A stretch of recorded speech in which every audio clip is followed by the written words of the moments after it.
అగ్రనేత రాహుల్ గాంధీ ఇవాళ తెలంగాణలో పర్యటించనున్నారు. సాయంత్రం 5:30 గంటలకు రాహుల్ గాంధీ వరంగల్ జిల్లా హన్మకొండకు చేరుకోనున్నారు. ఢిల్లీ నుంచి విమానంలో హైదరాబాద్ వచ్చి ఇక్కడి నుంచి హెలికాప్టర్లో హన్మకొండకు వెళ్తారు. సాయంత్రం 5:30 గంటలకు ప్రైవేట్ కార్యక్రమంలో పాల్గొన్న అనంతరం పార్టీ శ్రేణులతో సమావేశమవుతారు. ఇదిలా ఉంటే రాహుల్ గాంధీ ఆకస్మిక పర్యటన తెలంగాణ కాంగ్రెస్ వర్గాల్లో ఆసక్తికరంగా మారింది. అకస్మాత్తుగా రాహుల్ గాంధీ రాష్ట్రానికి రావడం వెనుకున్న రాజకీయ కారణాలు ఏమిటన్న దానిపై పార్టీ శ్రేణుల్లో చర్చనీయాంశమైంది. రాహుల్ రాష్ట్ర పర్యటన నేపథ్యంలో రాష్ట్ర మంత్రివర్గ విస్తరణ, పీసీసీ కమిటీ నిర్మాణానికి సంబంధించి ఏవైనా సంకేతాలు వెలువడతాయా అన్న దానిపై పార్టీ వర్గాలు దృష్టి సారించాయి. తెలంగాణలో రాహుల్ సడన్ టూర్ పై మరింత సమాచారాన్ని మా ప్రతినిధి దేవ్ అందిస్తారు. Welcome to mega 9 TV. నేను దేవ.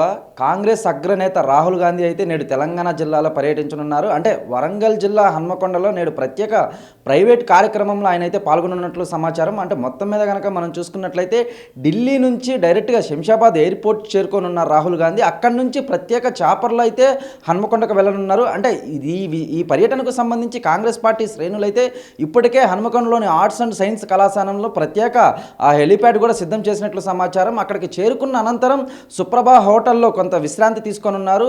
ఈ విశ్రాంతి తీసుకున్న అనంతరం కూడా కాంగ్రెస్ పార్టీ ముఖ్య నేతలతో భేటీ కానున్నట్లు సమాచారం. అంటే ఈ రాహుల్ గాంధీ పర్యటన నిమిత్తం సీఎం రేవంత్ రెడ్డితో పాటు పలువురు ముఖ్య నేతలు కూడా హన్మకొండకు చేరుకోనున్నారు. అంటే ఈ పర్యటన అనంతరం కూడా రాత్రి 7:30 గంటలకు కాంగ్రెస్ అగ్రనేత రాహుల్ గాంధీ అయితే కాజీపేట నుంచి తమిళనాడుకి అయితే ట్రైన్లో ప్రయాణం చేయనున్నట్లు కూడా సమాచారం. అంటే ఈ ప్రయాణంలో కూడా విద్యార్థులతో, అంటే ఢిల్లీ నుంచి వస్తున్న విద్యార్థులతో అయితే కాంగ్రెస్ అగ్రనేత రాహుల్ గాంధీ అయితే కొంత వారితో చర్చించనున్నట్లు కూడా సమాచారం. ఇక ఈ కాంగ్రెస్ అగ్రనేత రాహుల్ గాంధీ పర్యటన నిమిత్తం అయితే పోలీసులు కట్టుదిట్టమైన భద్రతా ఏర్పాట్లు చేస్తున్నారని చెప్పాలి.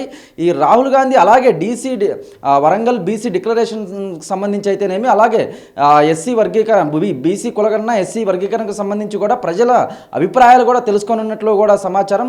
ఇక ఈ పర్యటనకు సంబంధించి సీఎం రేవంత్ రెడ్డితో పాటు పలువురు ముఖ్య నేతలు అలాగే కాంగ్రెస్ అగ్రనేతలు కూడా పాల్గొనున్నారు ఈ పర్యటనలో. ఇక రాహుల్ గాంధీ అయితే ప్రజల నుంచి కొన్ని అభిప్రాయాలు కూడా స్వీకరించనున్నారు.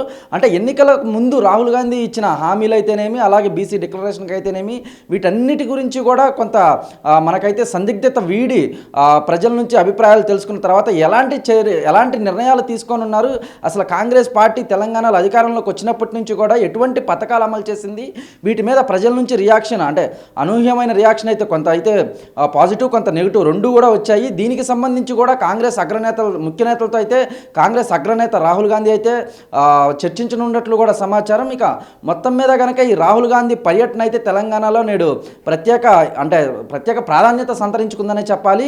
మరోవైపు ప్రతిపక్షాలు కూడా కాంగ్రెస్ పార్టీ అగ్రనేతను మొదటి నుంచి కూడా టార్గెట్ చేస్తూ ఆరోపణలు అయితే చేస్తున్నట్లు కూడా సమాచారం. అంటే గతంలో చూసుకున్నట్లయితే కామారెడ్డి బీసీ డిక్లరేషన్కి సంబంధించి అయితేనేమి, అలాగే వీటన్నిటికి కూడా మరోవైపు తెలంగాణలో ప్రధాన ప్రతిపక్ష పార్టీ అయిన బీఆర్ఎస్ పార్టీ శ్రేణులు అయితేనేమి, అలాగే పార్టీ వర్కింగ్ ప్రెసిడెంట్ కేటీఆర్ అయితేనేమి, రాహుల్ గాంధీ స్వయంగా చెప్పిన ఎన్నికలకు ముందు రాహుల్ గాంధీ స్వయంగా చెప్పిన పథకాలు అయితేనేమి, అలాగే హామీలు అయితేనేమి అమలు చేయాలని కూడా మొదటి నుంచి కూడా డిమాండ్ చేస్తున్నట్లు వస్తున్నారు. అంటే ఈ పర్యటనకు సంబంధించి తెలంగాణలో అటువైపు అధికార పార్టీ అయితేనేమి, మరోవైపు ప్రతిపక్షాలు అయితేనేమి ఈ రాహుల్ గాంధీ పర్యటన అయితే చాలా ప్రాధాన్యత సంతరించుకుందని చెప్పాలి. మొత్తం మీద కనుక చాలా రోజుల తర్వాత, అంటే దాదాపు తెలంగాణలో కాంగ్రెస్ పార్టీ అధికారంలోకి వచ్చి 450 రోజులు పూర్తయిన సందర్భంగా కూడా రాహుల్ గాంధీ ఇక్కడికి వస్తున్నారని కూడా చెప్పాలి. అంటే హన్మకొండలోని ప్రైవేట్ కార్యక్రమంలో పాల్గొన్న అనంతరం అయితే పార్టీ ముఖ్య శ్రేణులతో, ముఖ్య అనుచరులతో కూడా సీఎం రేవంత్ రెడ్డితో పాటు చర్చించనున్నట్లు కూడా తెలుస్తుంది. అక్కడి నుంచి డైరెక్ట్గా అంటే కాజీపేటలో సాయంత్రం 7:30 గంటలకు తమిళనాడుకు, అంటే చెన్నై తమిళనాడుకు వెళ్ళనున్నట్లు కూడా సమాచారం. ఈ ట్రైన్లో వెళ్తున్న సమయంలో కూడా విద్యార్థులతో కూడా ముచ్చటించనున్నట్లు రాహుల్ గాంధీ ముచ్చటించనున్నట్లు కూడా పార్టీ శ్రేణులు అయితే వెల్లడించారు. ఇక ఇవి ఇప్పటివరకు ఉన్న అప్డేట్స్. రానాతో దేవా, మెగా 9 టీవీ, హైదరాబాద్.